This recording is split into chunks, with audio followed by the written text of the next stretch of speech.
Tu veux que je te dise quelque chose que presque personne ne t'a jamais expliqué avec honnêteté? Ce n'est pas que tu es trop sensible. Ce n'est pas que tu prends trop les choses à cœur. Ce n'est pas que tu devrais être plus fort. Le monde dans lequel tu vis est construit pour te perturber. On te juge, on te critique, on te compare, on t'attaque parfois sans raison, on te demande d'être parfait, et quand tu souffres, on te dit que tu exagères. Alors oui, c'est normal que tu sois affecté. Et si tu regardes ta vie aujourd'hui, il y a probablement des paroles qui t'ont marqué, des blessures qui ne sont jamais vraiment parties, des regrets qui restent gravés, des peurs que tu n'arrives pas à apaiser. Peut-être même que tu te demandes « Pourquoi est-ce que ça m'atteint autant ?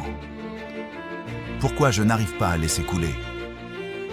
Mais laisse-moi te dire une chose essentielle. Ce n'est pas ta faute. Tu n'as juste jamais appris ce que les stoïciens enseignaient déjà il y a 2000 ans. La force intérieure n'est pas naturelle.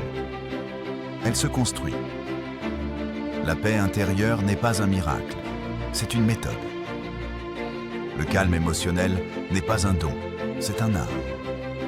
Marc Aurèle, l'homme le plus puissant de la planète de son époque, écrivait chaque soir dans son journal pour ne pas se laisser submerger. Il doutait, il avait peur, il se sentait parfois fragile. Comme toi, comme moi, comme tout le monde.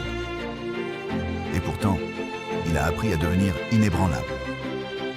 Comment? Grâce à 13 principes qui transforment la psychologie humaine. 13 fondations qui, appliquées ensemble, créent un mental solide, stable et paisible. Aujourd'hui, c'est à ton tour. Respire profondément et laisse ces principes entrer en toi. Ce que tu vas entendre maintenant peut réellement changer ta vie. Principe numéro 1. Ce qui dépend de toi, ce qui n'en dépend pas. Imagine un guerrier avec un bouclier. Ce bouclier, c'est ton esprit. Et Épictète dit « Certaines choses dépendent de nous, d'autres non ». Tu crois comprendre cette phrase, mais on va la creuser vraiment. Écoute bien, tu dépenses 90% de ton énergie dans ce que tu ne contrôles pas.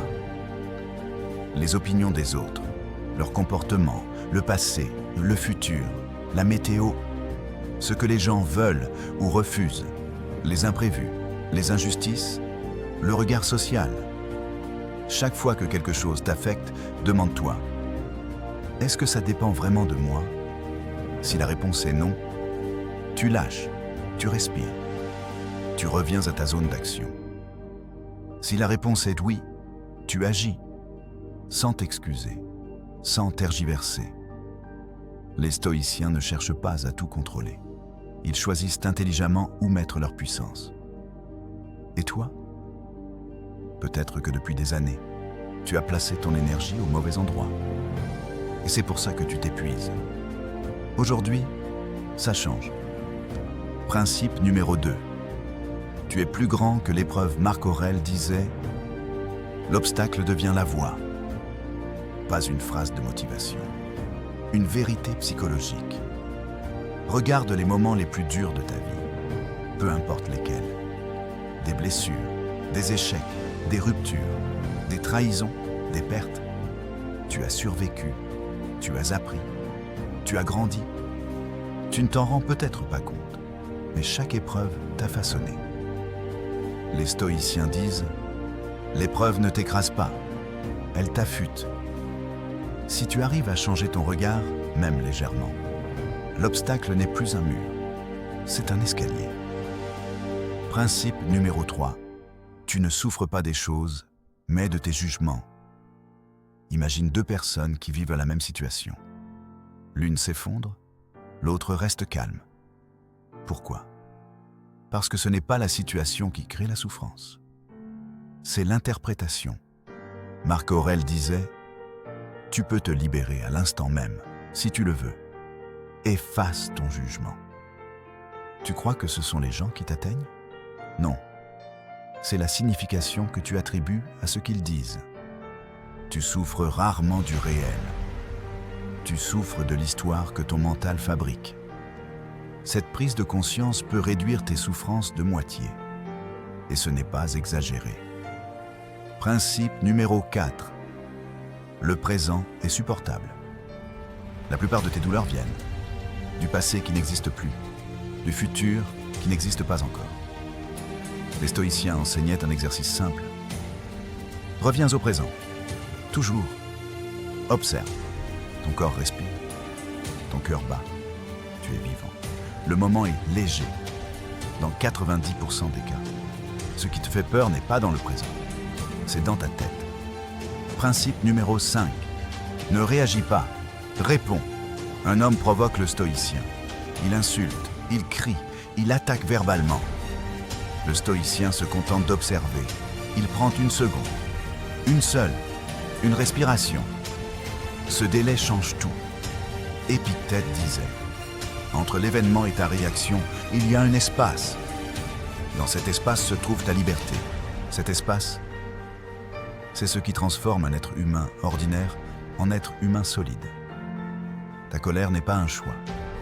Ta réponse, si. Principe numéro 6. Les attentes sont des chaînes. Les gens te déçoivent, c'est normal. Tu t'attendais à autre chose. Tu veux souffrir? Attends des autres ce qu'ils ne sont pas capables d'offrir. Les stoïciens avaient un principe radicalement différent. Plus tu alignes tes attentes avec la réalité, moins tu souffres. Tu ne contrôles pas les autres. Donc tu n'attends plus d'eux ce qui ne dépend pas d'eux. Tu n'attends pas qu'ils comprennent. Tu n'attends pas qu'ils changent. Tu n'attends pas qu'ils agissent-ils comme toi. Et soudain, tu es libre. Principe numéro 7. Memento mori. Tu vas mourir. Moi aussi. Nous tous. Cette phrase n'est pas triste. Elle libère. Parce que quand tu prends conscience de ta mortalité, tu arrêtes de gaspiller ton énergie dans des disputes inutiles, dans la rancœur, dans la peur du jugement, dans les regrets.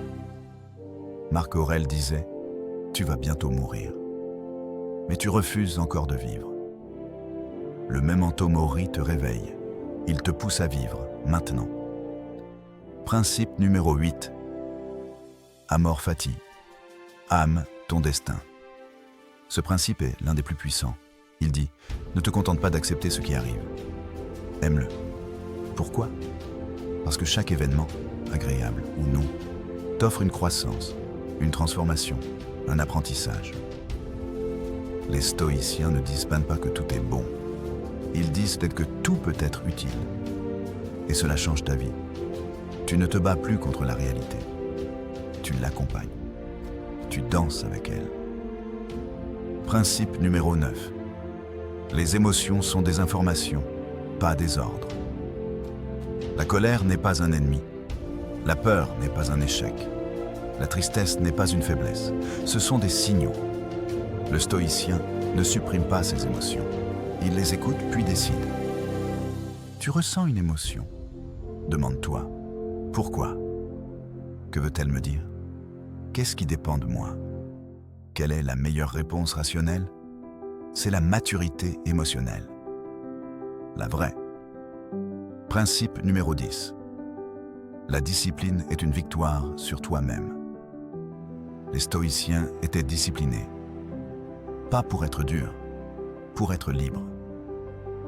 Marc Aurèle se levait tôt chaque matin pour s'entraîner à la vertu. Sénèque écrivait tous les soirs pour s'auto-corriger. Épictète répétait à ses élèves que la liberté vient de l'intérieur. La discipline n'est pas un sacrifice, c'est un investissement dans ta sérénité. Tu veux être moins affecté par tout? Crée un esprit entraîné, stable, préparé. Rien ne remplace la discipline. Principe numéro 11. Simplifie ta vie pour alléger ton esprit. Les stoïciens vivaient simplement, pas par pauvreté, par clarté. Ils savaient qu'un esprit encombré devient fragile. Sénèque disait « Ce n'est pas que nous ayons peu de temps, c'est que nous en perdons beaucoup. » Simplifie. Tes objectifs, ton environnement, tes relations toxiques, tes engagements inutiles. La simplicité, c'est la force. Elle nettoie ton esprit du bruit inutile. Principe numéro 12.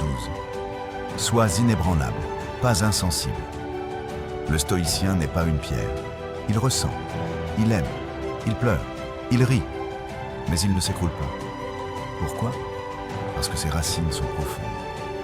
Imagine un chêne en pleine tempête. Ses branches bougent, mais le tronc reste solide. C'est ça, être stoïcien, être humain, mais stable. Principe numéro 13. Tu es ton refuge. La paix intérieure n'est pas ailleurs. Elle n'est pas dans un partenaire, un ami, un travail, l'argent, la validation des autres. Elle est dans ta façon de penser, dans la manière dont tu gères ton esprit. Marc Aurèle disait « Nulle part l'homme ne trouve de retraite plus paisible que dans son âme. » Les autres peuvent te trahir. La vie peut t'éprouver. Le monde peut s'effondrer. Mais ton refuge, c'est toi. Quand tu comprends ça, tu deviens réellement intouchable. Si tu appliques ces 13 principes, vraiment, avec sincérité, tu vas changer. Tu vas devenir plus calme, plus solide, plus sage, plus libre. Tu vas arrêter de réagir. Tu vas commencer à choisir. Tu vas voir que les paroles des autres n'ont plus le même pouvoir. Les obstacles non plus. Les imprévus non plus. Tu ne deviendras pas froid. Tu deviendras centré. Tu ne deviendras pas impassible. Tu deviendras maître de toi. Et c'est ça, la promesse du stoïcisme. Un esprit que plus rien ne peut briser. Un mental que plus rien ne peut manipuler. Une paix intérieure que personne ne peut enlever. Tu n'es plus fragile. Tu deviens inébranlable.